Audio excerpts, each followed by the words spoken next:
जो सिर्फ एक घूंट पानी पीना चाहता था। उसे क्या पता था कि नल से पानी की जगह हरे सिक्के निकलने लगेंगे। वह खिड़की खोलकर थोड़ी हवा लेना चाहता था, पर सामने का नजारा देखकर उसके होश उड़ गए। एक प्रलय जैसी तबाही फैली हुई थी। पास की 3 ऊंची इमारतें ढहकर एक दूसरे पर गिर चुकी थी और किसी ने उन्हें रस्सियों से बांध दिया था। ऊपर से कारें फ्लाईओवर से कूदकर नीचे गिर रही थी। जो को लगा कि शायद उसकी मानसिक स्थिति बिगड़ गई है। वह तुरंत अस्पताल गया जांच करवाने। नर्स ने उसे 3 छड़ियां दी और कहा, इन्हें मुंह, कान और पीछे रखे। जो ने ऐसा ही किया, लेकिन तभी मशीन से सायरन बजने लगा।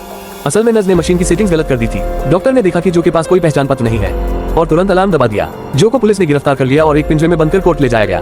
वह अदालत में पूरी कोशिश करता है ये समझाने की कि वह भविष्य से आया हुआ एक यात्री है, लेकिन वहाँ मौजूद लोग बस उस पर हंसते रहते हैं। सौभाग्य से कोर्ट ने मानवता के नाते उसे एक वकील मुहैया कराया, लेकिन जब जो वकील से मिला तो देखा वह तो उसका पुराना जानकार है और उसने जो की मदद करने की बजाय उसे अपने अपार्टमेंट की हालत बिगाड़ने का दोषी ठहरा दिया। फिर तो पूरा कोर्ट हंसी से गूंज उठा और इस बेवकूफ वकील की वजह से जो को उम्र कैद की सजा हो गई।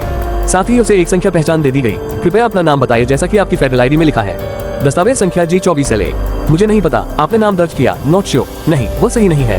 धन्यवाद, आपका नाम अब नॉट है। इस पूरे अजीबोगरीब अनुभव के बाद जो को समझ में आया, दुनिया पागल नहीं हुई है क्योंकि वह होशियार हुआ है, बल्कि इसलिए कि दुनिया के लोग मूर्ख बन चुके हैं। ये समझते ही उसने जेल से भागने की योजना बनाई, लेकिन तभी एक खतरनाक कैदी ने उसे इशारा किया कि उसे बाद में अपनी सेवा देनी होगी। डर और निराशा में डूबा जो सीधे जेल के पास गया। माफ कीजिए, मुझे अब जाना चाहिए। जेल ने जवाब दिया, तुम सही कह रहे हो बेवकूफ, और उसे जेल से बाहर निकाल दिया। जब तक सब समझते, जो आजाद हो चुका था। बाहर आकर वह फिर उसी बेवकूफ वकील से मिला और धमकाकर सच्चाई निकलवाई। बहुत पहले एक होशियार इंसान ने टाइम मशीन बनाई थी। वह हर समय की सीमाओं को तोड़ सकती थी, मगर उसका खर्चा बहुत ज्यादा था। जो ने वादा किया कि वह 500 वर्षों तक ब्याज सहित एक बैंक खाता खुलेगा और उसे 500 अरब देगा। वकील बहुत खुश हो गया, लेकिन फिर बोला, इतनी महंगाई हो गई है कि 500 अरब कुछ नहीं, अब तो टाइम मशीन की सवारी के लिए 30 गुना ज्यादा चाहिए।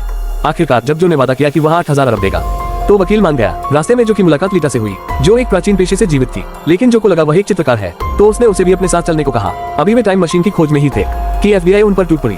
गोलियां, रॉकेट, सब कुछ, लेकिन मूर्ख पुलिस को पता ही नहीं चला कि वे पहले ही गाड़ी छोड़कर भाग चुके थे। अंत में जब वे एक शहर पहुंचे, तो जो के हाथ से उसका पहचान टैग गिर गया और पूरे शहर में अलार्म बज उठा। सभी स्क्रीन पर उसका चेहरा आ गया।